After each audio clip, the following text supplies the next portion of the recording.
Could you handle terrain this steep? Join us in this community spotlight as we head out to the green forage harvest in the Alpine landscape.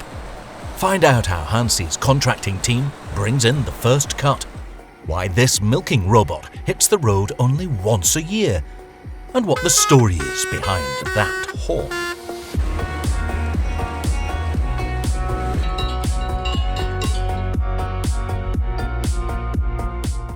Vielleicht erinnert ihr euch noch an unseren Aufruf aus dem vergangenen Jahr, euch bei You may remember our appeal last year, inviting you to apply for a short film about your farm or contracting business.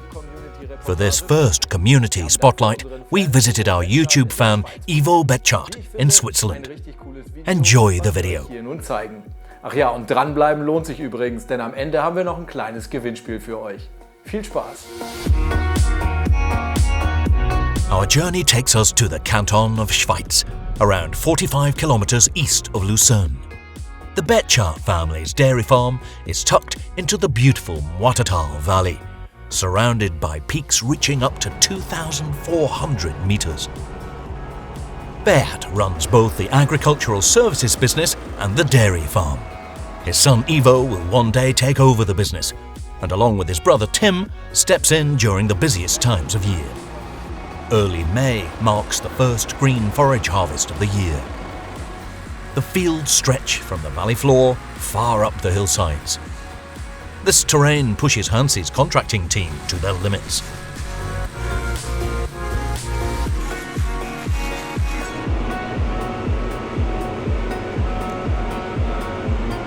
To protect the turf and improve traction, the 620 Vario was fitted with dual tyres on the rear axle. This was a largely homemade conversion, keeping the tractor's overall width under 3 meters. Tim is clearly having a great time with the new 600 series. One fun highlight is the horn, capable of producing all kinds of sounds and melodies.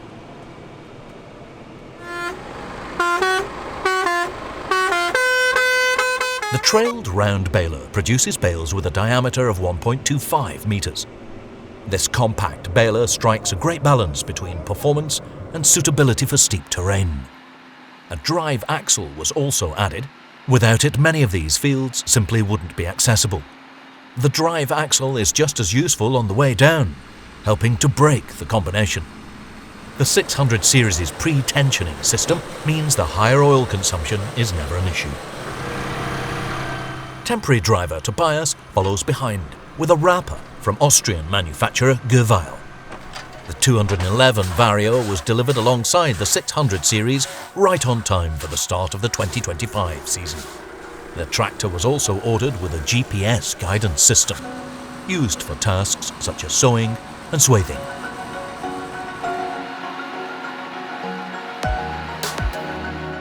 Hansi's contracting team has only been operating since 2024, with work focused primarily on green forage harvesting.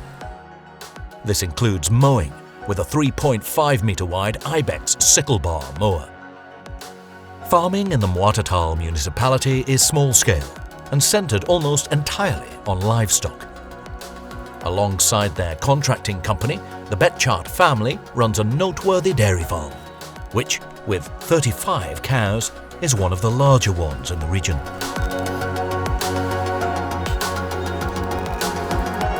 The main barn was rebuilt in 1998 and is located in the valley at an altitude of around 620 meters. This is where the Holstein and Red Holstein cattle spend the winter months. Each cow produces an average of 9,000 litres of milk per year.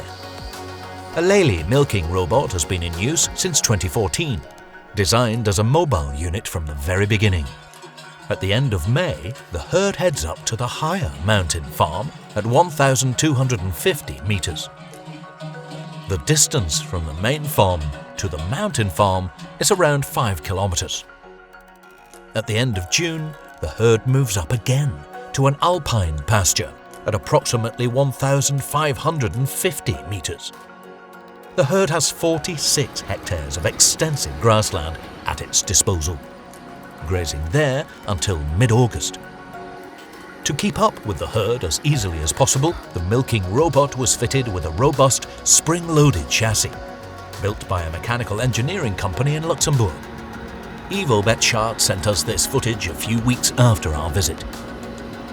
So far, so good, but powering both the milking robot and the milk cooling system at the higher altitude stables was another challenge to solve. Again, a portable solution was chosen. This container holds a total of 90 kilowatt hours of electricity storage, supplied by photovoltaic systems. A generator was previously used, but is no longer needed.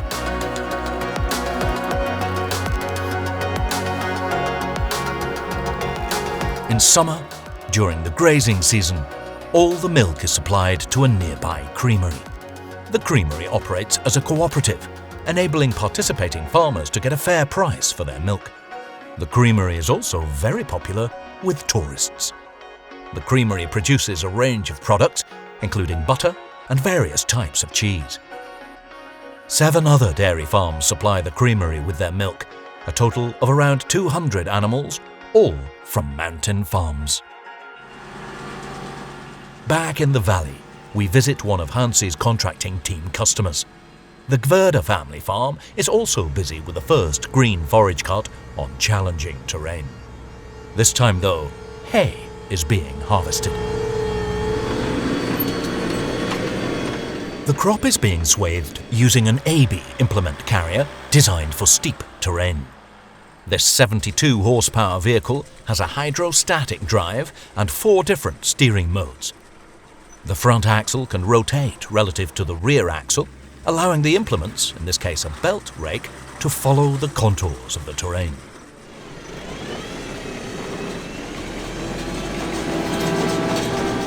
The crop is then harvested with a Linde Unitrack 122. This is currently the Austrian manufacturer's top model, fitted with a 122 horsepower Perkins engine and a continuously variable transmission.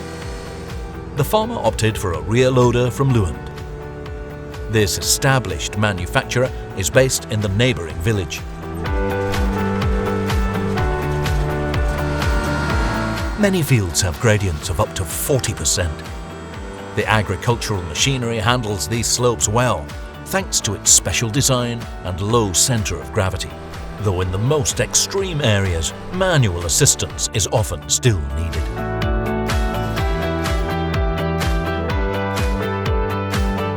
Switzerland is no stranger to our cameras. We have visited farms and contracting companies across Switzerland for our feature film productions.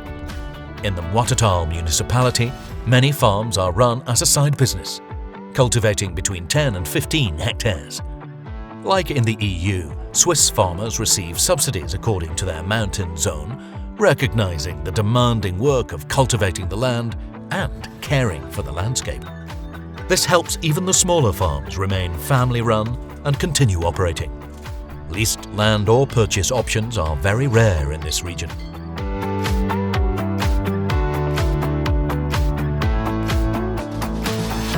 Back to the Betschart family.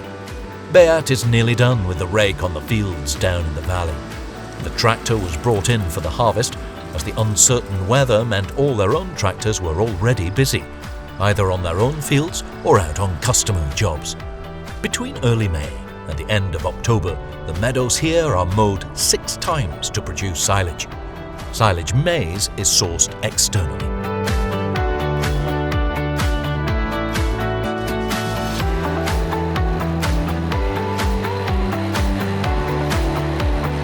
Visiting the Betschart family was a fantastic way to kick off our short film series, and we would love to hear more from you, our YouTube community. A follow-up is already in the works. Subscribe to our free YouTube channel so you never miss a video.